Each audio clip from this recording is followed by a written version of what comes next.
thank you for joining us this morning. Dan, it's good to talk to you here as well. If you haven't seen his, I'm sure you know him because his TED Talks have millions and millions of views.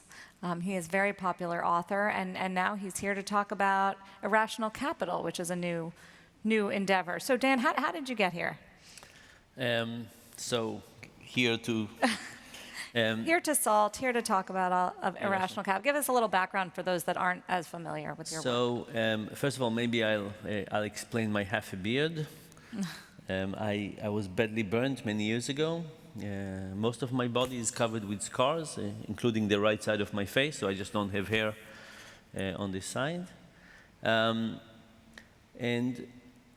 I chose this area of behavioral economics as a way to understand what was going behind me, what motivates people, what kind of problems we bring ourselves to. I started by asking questions about how should nurses remove bandages in a way that would create the least amount of pain from patients. So I've covered lots of topics, but among them, one that became very important to me was the question of human motivation. And if you think about it, it's a kind of a mystery. Imagine all of you thought about what gets you up in the morning. What are the things that get you excited about what it is that you're doing? Imagine you had to write all the things that create that. It's not easy, right? There's like the simple answer is, oh, I'm getting a salary, but I want some promotion. But of course, it's a very partial answer, and there's lots of other things that come from this. If you were just driven by a salary and promotion, your behavior would be very, very different. Or think about something else. How many of you have ever run a marathon? Okay, half a marathon? Quarter? Okay, you're right. If you ran a marathon, you can also this is a fit group. Add the half and the quarter. It turns out that if you look at people, I don't plan to run a marathon. I'm a social scientist. I look at people who run marathons. And I want to promise you they don't seem happy. If you looked at them, they don't seem happy. They look miserable. They look like, I'm willing to bet that if an alien came from out of Earth and looked at people's brains as they were running marathons, they would think it's a kind of a punishment, right? What these people must have done something terrible, and now we're punishing them by having to run marathons. But nevertheless, even though marathons don't provide momentary joy, they create tremendous level of motivation. But the motivation comes from something very different. It comes from a sense of achievement and overcoming challenges and teamwork, and people enjoy practicing with their bodies. The motivation, the human motivation equation is incredibly complex and interesting. So I've been doing lots of studies on that. I pay people to do things, I give them compliments, I ask them to do favors. I would go into companies and work with their call centers or production lines, but this last adventure, the last 5.5 years with Irrational Capital, we decided to try and see whether we can quantify what we call the human capital factor, if we can quantify motivation at the workplace at different companies. And it's not a big secret that it should work, right? If you talk to CEOs or anybody, everybody says the quality of my people is the best thing I have. It's obvious that having motivated people have returns. Nobody would say, oh, the best thing, if you want to run a company well, why don't you mistreat your employees? There's no question that treating your employees well is important, but the question is, can we find the right data and what it means to treat people the right way, in a way that creates returns? So we searched for lots of data. We analyzed proprietary data, public data, and eventually we came up with a conclusion that says, yes, we can measure it. It's predictive of financial returns, and we also understand some things about the psychology of it. So for example, in line with lots of things from social science, we find that the level of compensation doesn't matter for returns, but the perceived fairness of the compensation matters a lot. And by the way, if you think about the psychology of it, if you're sitting next to a cubicle next to somebody else that you feel is getting paid better than you for no good reason, it's very hard to get over it. If you get paid slightly more, slightly less, it's not the thought that keeps staying with you. So we find lots of elements like this, and we can put them together and then have it as an input for investment. How do you measure something like that? Companies don't put out that much data, do they? Yes, they don't. So we were very lucky in the beginning to get proprietary data from companies who do these employee engagement surveys. I'm sure you've all filled those surveys, you know what they have. And they ask lots of questions. And many of them are not that useful, but some of them are. And over time, we learn to figure out which of the questions are important and not, and we still get that data. We just don't look at all the questions, we just look at the ones that are important. And we also learn some interesting things about nuances. So for example, imagine a normal distribution of some. One of the things we find very, very important is whether people feel appreciated.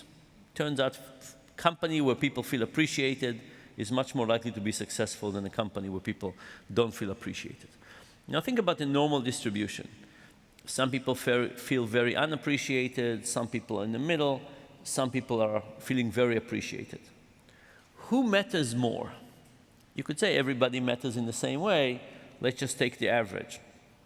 But you could say no, you could say my theory is the people who feel underappreciated, they drag the whole company down.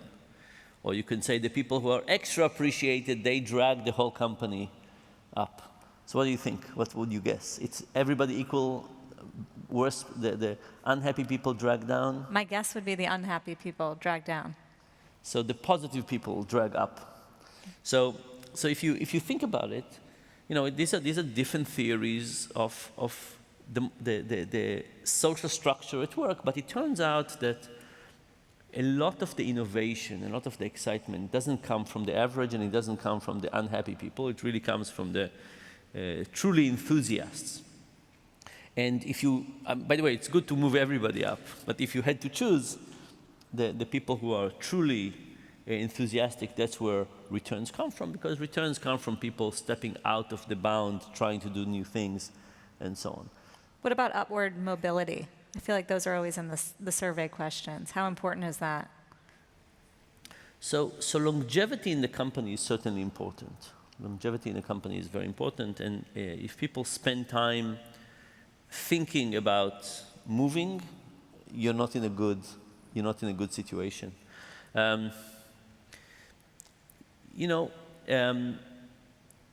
In general, we behave very differently in what we call repeated games. When we think about something for the long term, we think very differently. Imagine that you rented your apartment and the rental was for daily. Every day you would wake up and every day you would decide, hey, do I want to renew the lease or do I want to stop the lease? How much would you invest in the apartment? Would you have plans? Would you fix something? The answer is not so much.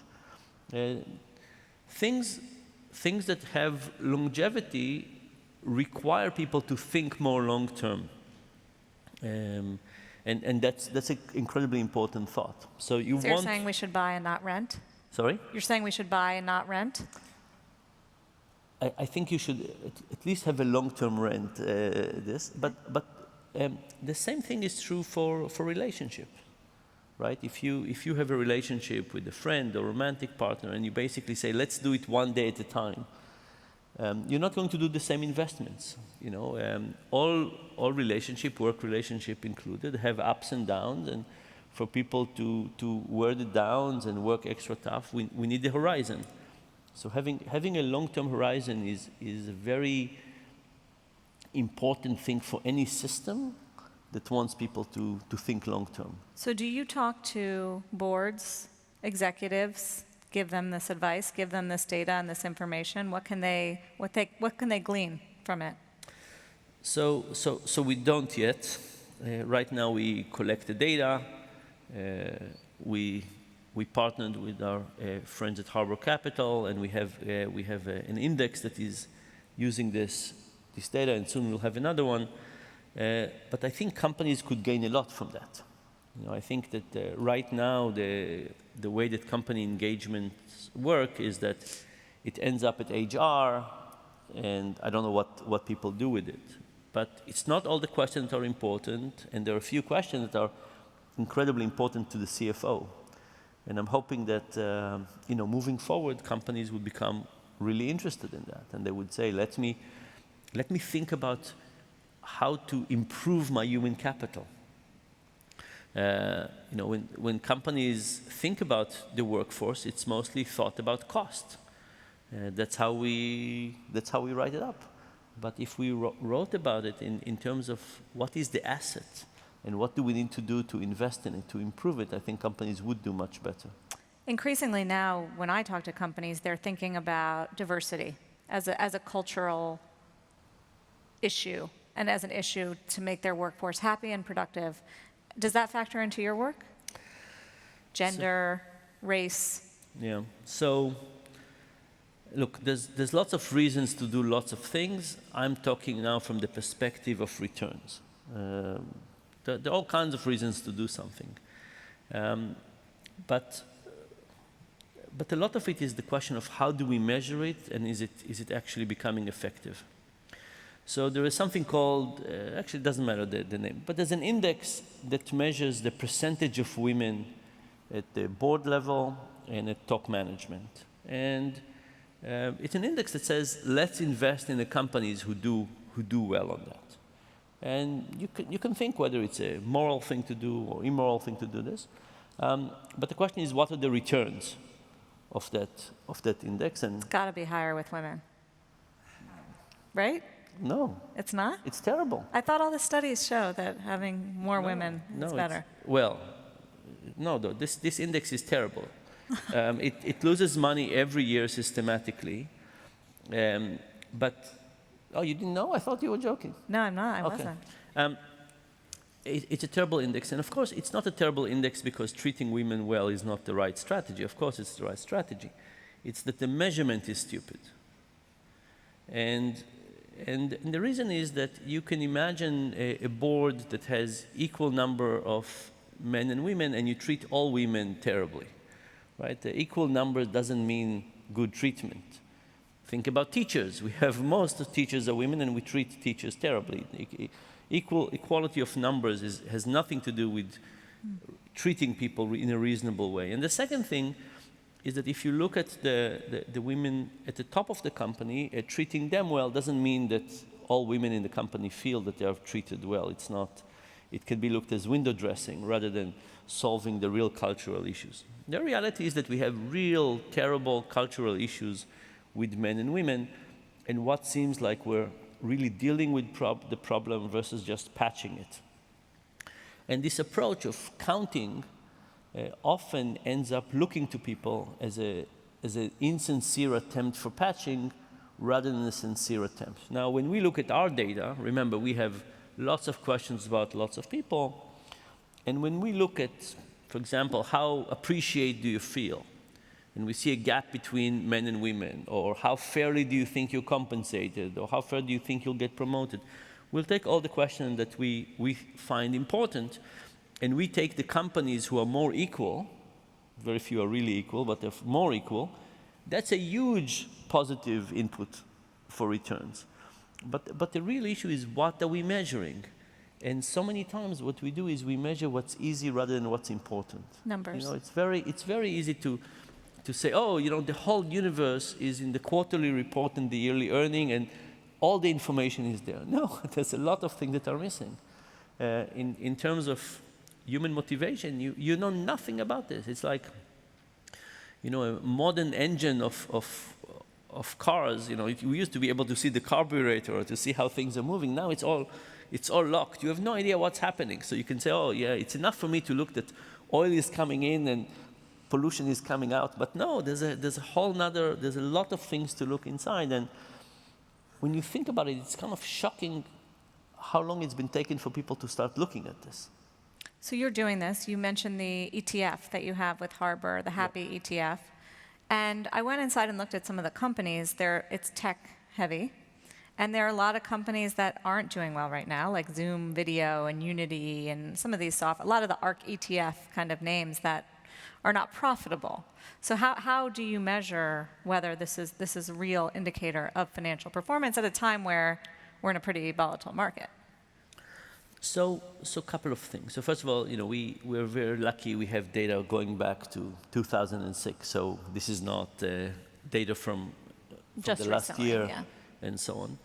The other thing is, we have a theory about how human capital translates into performance, right? So for example, we find that if you really want to destroy motivation of your employees, increase bureaucracy.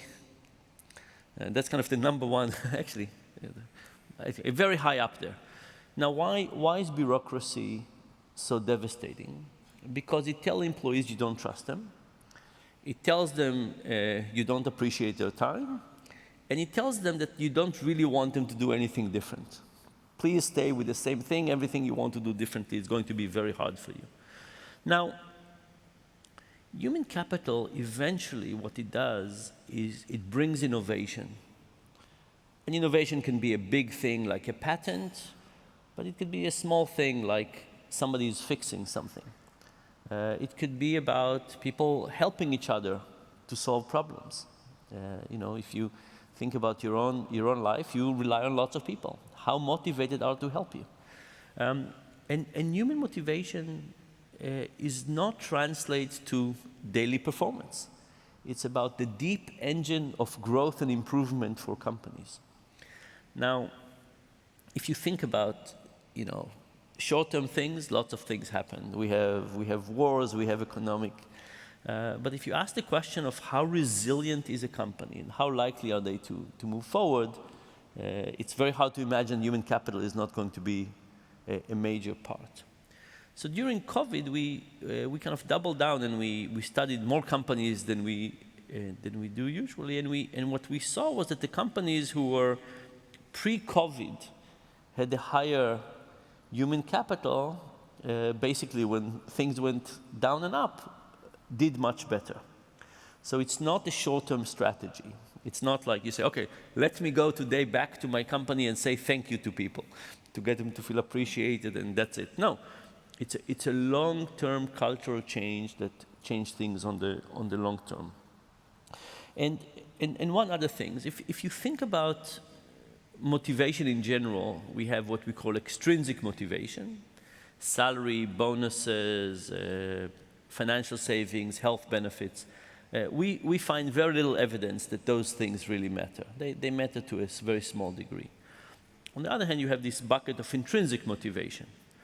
And intrinsic motivation is about how proud are you to work in this place, how appreciated you feel, how fair you think the company is treating you, how much psychological safety you have, how low the bureaucracy is. And by the way, if you each reflected on your own lives, you would find that even for yourself, those are the things that you could see matter in terms of your motivation. And this intrinsic motivation has become even more important during COVID. Why? Imagine a kid in 6th grade is at school. The teacher can say, sit straight, don't talk to Johnny, put your phone down. If the kid is at home over Zoom, they can turn the teacher off. Now, we are not exactly kids, but we're not very different either. And when people work from the office, we have all kinds of control mechanisms, right? You have glass doors, and we sit in meetings, and the refrigerator is far away, and we don't have a sofa. You put people to work at home, the role of intrinsic motivation is increasing. And to the extent that the hybrid workplace will stay and we'll have more time working from remotely, I think the importance of intrinsic motivation and the human capital will increase. So it's not just what we saw pre-COVID. I think it will be more important. So is it a mistake for some of the banks and other companies to tell their people, we want you back full time? I think full time might be a mistake, but I think being back is absolutely correct. By the way, if you do let people work from home, you have to work much harder on intrinsic motivation. Now, you tell me, how good are the banks in creating intrinsic motivation? I don't know. Probably not the best. My guess. They're not in your happy index. I don't want to say, but look, people really need to work on, partially this is a good investment strategy, but partially I want companies to start paying attention. Everybody says it's a great resource. Start treating it this way. So there are a lot of investors probably in this audience and out there who are wondering, listening to you and thinking, I never thought about that. Definitely didn't think about it like what you're saying. So what should they be asking executives? So first of all, my guess is people have thought about it, but they thought it's incorporated into the price somehow. They probably thought, my analysts already understand this, or we could do the ratio of men and women, and that would take care of it, or if we only increase salaries, that would take care of it. I don't think people don't think. It's all part of ESG. It's already in there. CEOs are good at it. We don't need to worry about it, but it's clear there. People should start asking questions about feeling appreciated, about wanting to stay, connection with the company, feeling fair, right? Not just by number. It's not easy, but it really is important to start understanding think about something like pain. There's no way for me to assess pain by not asking people. In the same way, it is not possible to assess human motivation, the energy people have about going to the office and the excitement and willingness to help other people and wanting to improve things. By the way, we want people so often to do things above and beyond their job description, right? We want people that are supposed to do X to help this person to do better. And even though they're supposed to do X, we want them to see how they can make X better. And we want people to have this excess motivation, and there's no external way of finding out without starting to really ask people. We're out of time, but I have one final question, which is the biggest mistake you found that companies make as it relates to motivating their workforce. So I think it's bureaucracy. Can we take another minute? I don't know. I'm not in charge, but sure, I'll say yes. I did the following study. I gave people a sheet of paper, and I said, fill out, there are 12 letters that are next to each other that are the same. Please mark them and give it back to me, and I'll pay you a lot more for the first one and less for the second one, and so on. So people came, gave me the first sheet. I said, thank you. Do you want to do the next one? And they kept on working in diminishing wages. And I had 3 conditions. Condition 1, people gave it to me, not to me, to the research assistant.